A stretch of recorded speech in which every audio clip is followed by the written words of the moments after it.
राधे राधे दोस्तों, आज हम आपको सुनाएंगे राजा भर्तरी राजा से साधु क्यों बने। अगर आप हमारे चैनल पर नए हैं तो प्लीज़ हमारे चैनल को सब्सक्राइब करें, वीडियो को लाइक करें और शेयर करें। उज्जैन को उज्जैनी के नाम से भी जाना जाता था। उज्जैनी के परम प्रतापी राजा हुए थे राजा विक्रमादित्य। विक्रमादित्य के पिता थे महाराज गंधर्वसेन और उनकी 2 पत्नियां थीं।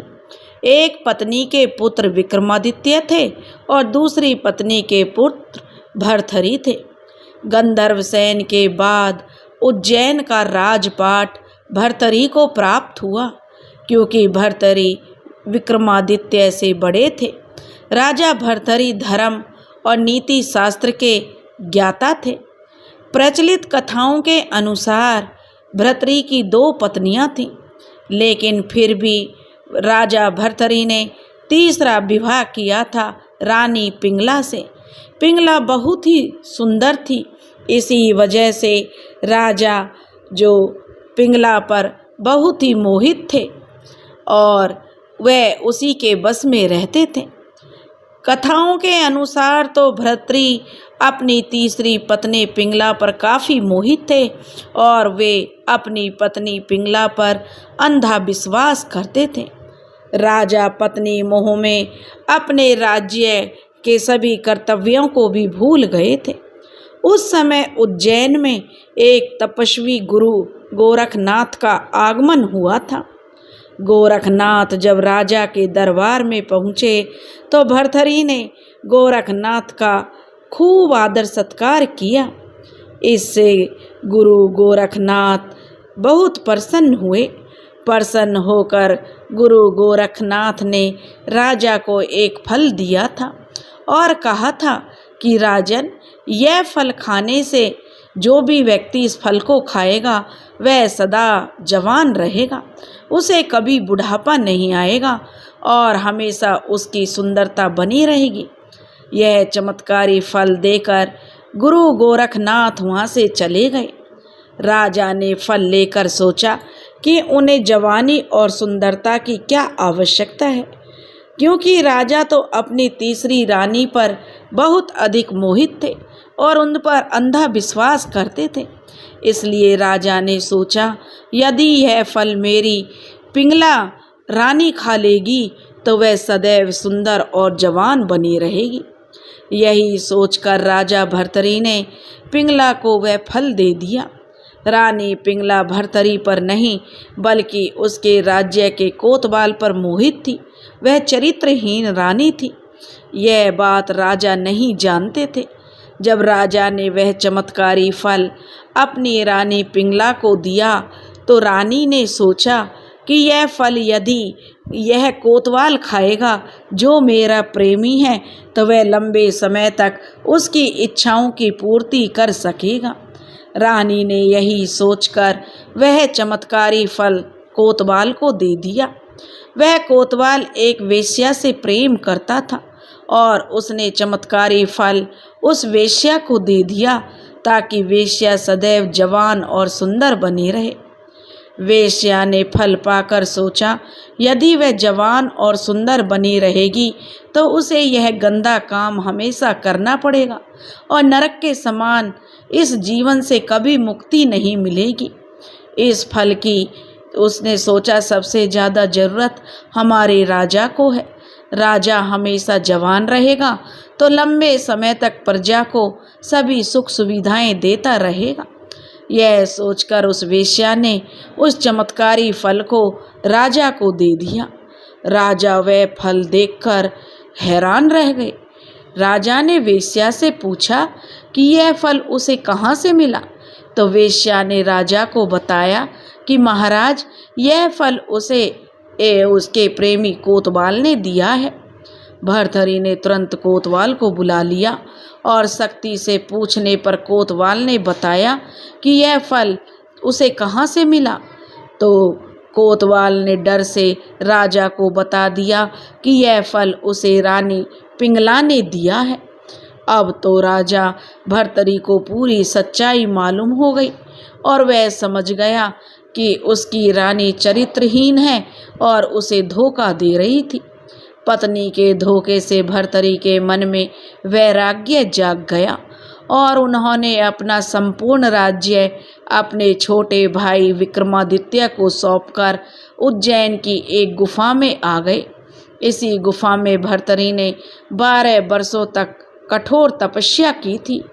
राजा भर्तरी की कठोर तपस्या से देवराज इंद्र भी भयभीत हो गए थे। देवराज इंद्र ने सोचा कि भर्तरी वरदान पाकर स्वर्ग पर आक्रमण कर देगा। यह सोचकर इंद्र ने भर्तरी पर एक विशाल पत्थर गिरा दिया। तपस्या में बैठे भर्तरी ने उस पत्थर को एक हाथ से रोके रखा और तपस्या में बैठे रहे। इसी प्रकार कई वर्षों तक तपस्या करने से उस पत्थर पर भर्तरी के पंजे का निशान बन गया। यह निशान आज भी भर्तरी की गुफा में राजा की प्रतिमा के ऊपर वाले पत्थर पर दिखाई देता है। यह पंजे का निशान काफ़ी बड़ा है, जिसे देखकर सहज ही अंदाजा लगाया जा सकता है कि राजा भर्तरी की कदकाठी कितनी विशाल रही होगी। भर्तरी ने वैराग्य पर वैराग्य शतक की रचना की, जो काफ़ी प्रसिद्ध है। इसके साथ ही भर्तरी ने श्रृंगार शतक और नीति शतक की भी रचना की। ये तीनों ही शतक आज भी उपलब्ध हैं और पढ़ने के योग्य हैं। उज्जैन के राजा भर्तरी के पास 365 पाक शास्त्री यानी रसोइये थे, जो राजा और उसके परिवार और अतिथियों के लिए भोजन बनाते थे। एक रसोइये को वर्ष में केवल एक ही बार भोजन बनाने का मौका मिलता था, लेकिन इस दौरान भर्तरी जब गुरु गोरखनाथ की शरण में चले गए तो वे भिक्षा मांगकर खाने लगे थे। एक बार गुरु गोरखनाथ ने अपने शिष्यों से कहा था कि देखो, राजा होकर भी इनमें अब काम, क्रोध, लोभ, मोह, अहंकार सबको इन्होंने जीत लिया है और अब ये दृढ़ निश्चयी हैं। तब गुरु गोरखनाथ के शिष्यों ने कहा, गुरुजी, ये तो राजाधिराज हैं, इनके यहाँ तो 365 तो बावर्ची रहते थे। ऐसे भोग विलास के वातावरण से आए हुए राजा और कैसे भला ये काम क्रोध से रहित हो गए हैं। गुरु गोरखनाथ जी ने राजा भर्तरी से कहा कि भर्तरी, जाओ और भंडारे के लिए जंगल से लकड़ी ले आओ। राजा भर्तरी नंगे पैर गए और जंगल से लकड़ियां इकट्ठी करके सिर पर बोझा उठाकर ला रहे थे। तभी गुरु गोरखनाथ जी के दूसरे शिष्यों से उन्होंने कहा कि जाओ और भर्तरी को ऐसा धक्का मारो कि उसका बोझा गिर जाए। गुरु गोरखनाथ के शिष्य चले गए और उन्होंने राजा भर्तरी को ऐसा धक्का मारा कि उनका बोझा गिर गया। अब राजा भर्तरी गिर गए। भर्तरी ने बोझ उठाया, लेकिन ना तो उनके चेहरे पर सिकन थी और ना ही आंखों में गुस्सा और ना ही उनके होठ फड़के। गुरुजी ने अपने चेलों से कहा, देखा, भर्तरी ने क्रोध को जीत लिया है। गुरु गोरखनाथ के शिष्य बोले, गुरुजी, अभी तो और भी परीक्षा लेनी चाहिए। थोड़ा सा आगे जाते गुरुजी ने योग शक्ति से एक महल बना दिया। गोरखनाथ जी ने भर्तरी को महल दिखा रहे थे। उस महल में युवतियां नाना प्रकार के व्यंजन आदि से सेवक उनका आदर सत्कार करने लगे। भर्तरी युवतियों को देखकर कामी नहीं हुए और उनके नखरों पर क्रोधित भी नहीं हुए और चलते ही गए। गुरु गोरखनाथ जी ने अपने शिष्यों से कहा, अब तो तुम लोगों को विश्वास हो गया कि भर्तरी ने काम, क्रोध, लोभ को जीत लिया है। तब शिष्यों ने कहा, गुरुदेव, एक परीक्षा और लीजिए। और गुरु गोरखनाथ ने कहा, ठीक है। उन्होंने भर्तरी को अपने पास बुलाया और बोले, भर्तरी, हमारा शिष्य बनने के लिए परीक्षा से गुजरना पड़ता है। जाओ पुत्र, तुमको 1 महीना मरुभूमि में नंगे पैर यात्रा करनी होगी। भर्तरी अपने गुरु की आज्ञा को शिरोधार्य करके चल पड़ा। पहाड़ी इलाका लांघते लांघते राजस्थान की मरुभूमि में वह पहुंचा। धधकती बालू, कड़ाके की धूप, मरुभूमि में पैर रखो तो बस जल जाए। एक दिन 2 दिन यात्रा करते करते जो भर्तरी को 6 दिन बीत गए। 6 दिन यात्रा करते करते बीत गए। 7वें दिन गुरु गोरखनाथ जी ने अदृश्य शक्ति से अपने प्रिय चेलों को साथ वहाँ लेकर पहुँचे और गुरु गोरखनाथ जी बोले, देखो यह भर्तरी जा रहा है।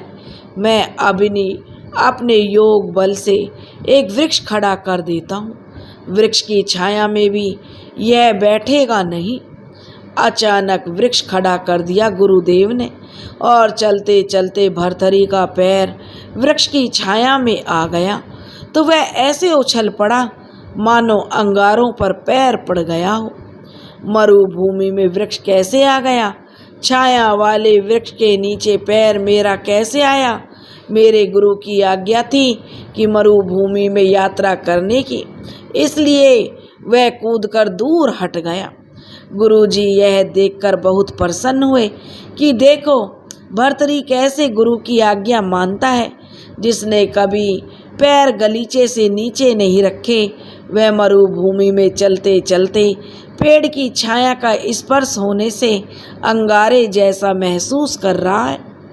गोरखनाथ जी दिल में चेले की दृढ़ता पर बड़े खुश हुए, लेकिन और शिष्यों के मन में जो उसके प्रति ईर्ष्या थी भर्तरी के। शिष्य बोले, गुरुजी यह तो ठीक है, लेकिन अभी तो परीक्षा पूरी नहीं हुई। गुरुजी रूप बदलकर भर्तरी से मिले और बोले, बेटा जरा छाया का उपयोग कर लो, बहुत गर्मी है। भर्तरी बोले, अरे नहीं नहीं, मेरे गुरुजी की आज्ञा है कि मैं नंगे पैर मरुभूमि में चलूं। गुरु गोरखनाथ जी ने सोचा, अच्छा कितने चलते हो देखते हैं, और थोड़ा आगे गए तो गुरु गोरखनाथ जी ने अपने योग बल से कांटे पैदा कर दिए। ऐसी कटीली झाड़ियाँ की कंथा जो फटे पुराने कपड़ों को जोड़कर बनाया हुआ वस्त्र था वह फट गया। पैरों में सूल चुभने लगे, फिर भी भर्तरी ने आहा तक नहीं की। भर्तरी तो अंतर्मुख हो गए थे। यह सब सपना है, गुरुजी ने जो आदेश दिया है वही उसके लिए तपस्या है। यह भी गुरुजी की कृपा है। अंतिम परीक्षा के लिए गोरखनाथ जी ने अपने योग बल के प्रताप से इतना ताप पैदा कर दिया कि प्यास के मारे भर्तरी के प्राण कंठ तक आ गए। तभी गोरखनाथ जी उनके समीप जो एक हरा भरा वृक्ष खड़ा कर दिया, जिसके नीचे उन्होंने पानी से भरी सुराही और सोने का खाली गिलास रख दिया। एक बार तो भर्तरी ने उसकी ओर देखा, पर तुरंत ख्याल आया कि कहीं गुरु आज्ञा भंग ना हो रही हो, और इतना सोचना था कि सामने से गुरु गोरखनाथ आते दिखाई दिए। भर्तरी ने अपने गुरु को दंडवत प्रणाम किया। गुरुजी बोले, शाबाश भर्तरी, वर मांग लो पुत्र, मैं तुम्हारी परीक्षा में जो तुम उत्तीर्ण हो गए हो, और बेटा वर मांगो, मैं तुम्हें अष्ट निधि दे दूंगा, अष्ट सिद्धि नवनिधि दे दूंगा। पुत्र जो मांगना है मांग लो। तुमने सुंदर सुंदर व्यंजन ठुकरा दिए, युवतियां तुम्हारे चरण पखारने को तैयार थीं, लेकिन तुम उनके चक्कर में भी नहीं आए। तुम्हें जो मांगना है मांगो पुत्र। भर्तरी बोले, गुरुजी बस आप प्रसन्न हैं, मुझे सब कुछ मिल गया। शिष्य के लिए गुरु की प्रसन्नता ही सब कुछ है। आप मुझसे संतुष्ट रहें गुरुजी, और मेरे करोड़ों पुण्य कर्म यज्ञ तप सब सफल हो जाएंगे। गुरु गोरखनाथ बोले, नहीं नहीं पुत्र भर्तरी, अनादर मत करो, तुम्हें कुछ ना कुछ तो लेना पड़ेगा, कुछ ना कुछ तो पुत्र तुम्हें मांगना पड़ेगा। मैं तुम्हें अष्ट सिद्धि नव निधि दे देता हूँ। तब भर्तरी कहने लगा कि अच्छा ठीक है, और इतने में भर्तरी को रेत में एक चमचमाती हुई सुई दिखाई दी। भर्तरी ने उसे उठा लिया और बोला, गुरुजी मेरा कंठा फट गया है, सुई में धागा पिरो दीजिए ताकि मैं अपना कंठा सी लूं। गोरखनाथ जी बहुत खुश हुए कि हद हो गई, कितना निरपेक्ष है, अष्ट सिद्धि नवनिधियाँ कुछ नहीं चाहिए इसे। मैंने कहा कुछ मांगो तो बोलता है कि सुई में जरा धागा डाल दो। गुरु का वचन भी रख लिया भर्तरी तूने, और कोई अपेक्षा भी नहीं की। भर्तरी तुम धन्य हो गई।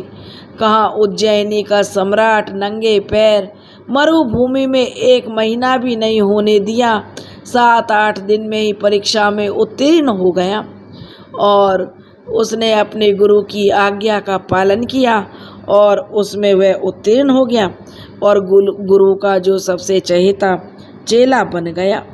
गुरु गोरखनाथ ने राजा भर्तरी को सभी विद्याएं सिखाई, उसे सब सिद्धियां सिखाई। दोस्तों, अगर आपको हमारी चैनल पसंद आया हो तो प्लीज़ हमारे चैनल को सब्सक्राइब करें, वीडियो को लाइक करें और शेयर करें। राधे राधे।